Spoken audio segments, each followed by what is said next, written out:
Morning all of you. I hope beta you all are fine and safe at home. Welcome to online classes. Yes beta, today we will start a new lesson of Hindi book. So please take your book Hindi and a pencil also. Okay? Yes beta. Open lesson number 13, page number 76. Today we will start new lesson that is गुणकारी पेड़। बेटा हमारे आसपास हमने बहुत से पेड़ देखे हैं, बट हम सबसे ज़्यादा उपयोगी किस पेड़ को मानते हैं जो हमारे आसपास होते हैं? नीम के पेड़ को हम बहुत उपयोगी मानते हैं, हमारे लिए बहुत ज़्यादा लाभकारी होता है। किस लिए होता है हम ये इस चैप्टर में भी रीड करेंगे, है ना। तो बच्चे क्या कुछ बताया गया है?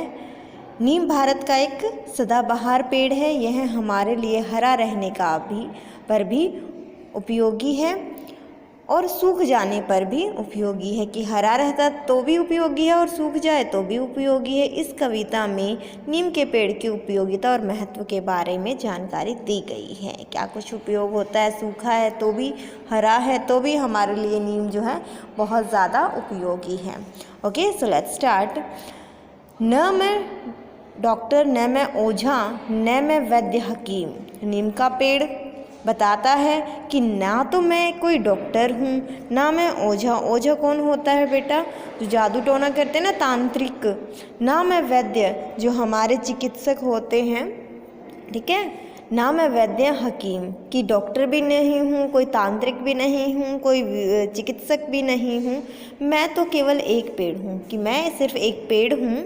सदाबहार भारत का नीम, कि मैं कोई डॉक्टर ओझा नहीं हूँ, मैं तो सिर्फ एक पेड़ हूँ और भारत का सदाबहार पेड़ हूँ। सदाबहार कौन से पेड़ होते जो सदा हरे रहते हैं, ठीक है। तो मैं भारत का एक सदाबहार नीम का पेड़ हूँ। ये है मेरे फूल निम्बोरी। निम्बोरी क्या होता बेटा? जो ये आपको दिख रहे हैं ना, नीम के जो पेड़ की फल जो होते हैं उनको कहते हैं निम्बोरी।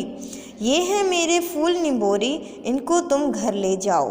बीमारी कोई पेट की, इनसे तुम दूर भगाओ। कि अगर आपके पेट में कोई प्रॉब्लम है, दर्द होता है, किसी तरह की कोई समस्या है, तो आप मेरे फूल जो हैं निम्बोरी के जो हैं वो आप लेके जाओ, उनको आप उपयोग कीजिए और अपने पेट की समस्या को दूर कीजिए।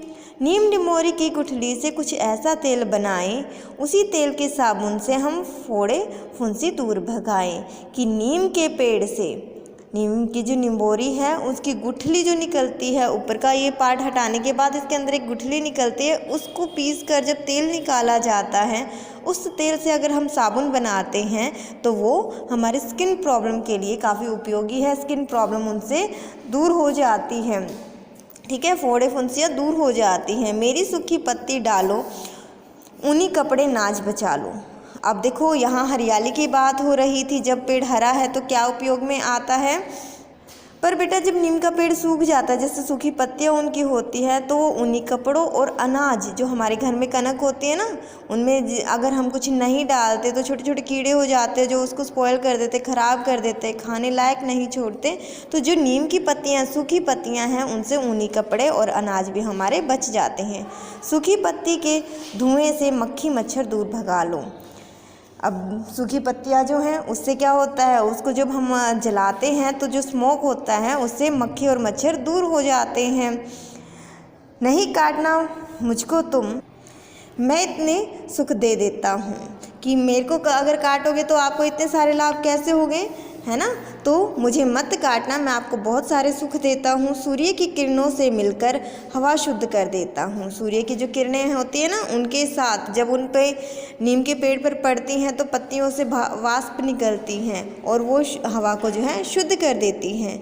जब तक सूरज चांद और धरती की चले कहानी, तब तक दुनिया की खातिर जीने की मैंने ठानी। कि जब तक सूरज चांद बेटा अमर है ना, वो कभी नहीं, जिनका कोई अंत नहीं है ना। तो जो नीम का पेड़ है वो कहता है कि तुम दुनिया की भलाई के लिए मैं तब तक रहूँगा जब तक सूरज चांद रहेंगे, धरती रहेंगी। घर आंगन में सड़क किनारे नीम लगाओ मिलकर सारे, दुनिया भर में फैला नीम सदाबहार भारत का नीम। और नीम का पेड़ कहता है कि मुझे आप घर आंगन में सड़क के किनारे लगा सकते हो क्योंकि मेरे बहुत सारे लाभ हैं, है ना, इसीलिए मैं भारत का एक सदाबहार नीम हूँ। ठीक है बेटा, बहुत इजी चैप्टर है ना, और इससे हमें नीम की उपयोगिता का भी पता चला, है ना।